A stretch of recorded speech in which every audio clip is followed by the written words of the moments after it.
लोणच्याचे आचार्य बघा लोणचं कसं करतात यांच्याकडून शिका. बेबी नवले हे लोणचं बनवतात.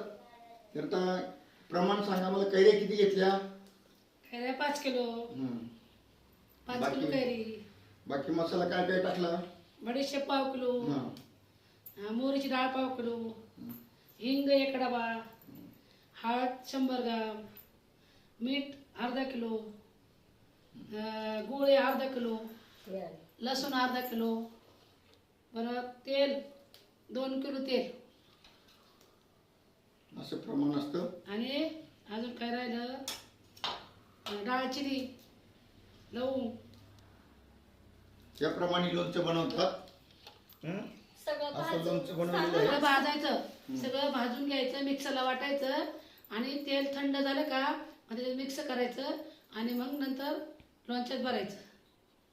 बघा थंड झालं का असं बनवलं लोणचं. असा मसाला आहे बघ. अशी इकडे बघ. असा मसाला आहे बघ. काळी कर.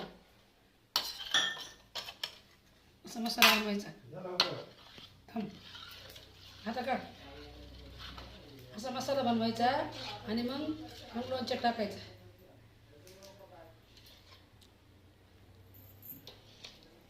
असं लोणचं बनवायचं. आणि बघा इकडे लोणचं बनवायचं काम चाललेलं आहे. पण आमची आत्याबाई गपचूप बसले नाही बघा बाजूवरती. बघा आमची आत्याबाई कधी दोन क्षणही शांत बसणार नाही आत्या. सारखं काम करत राहणार.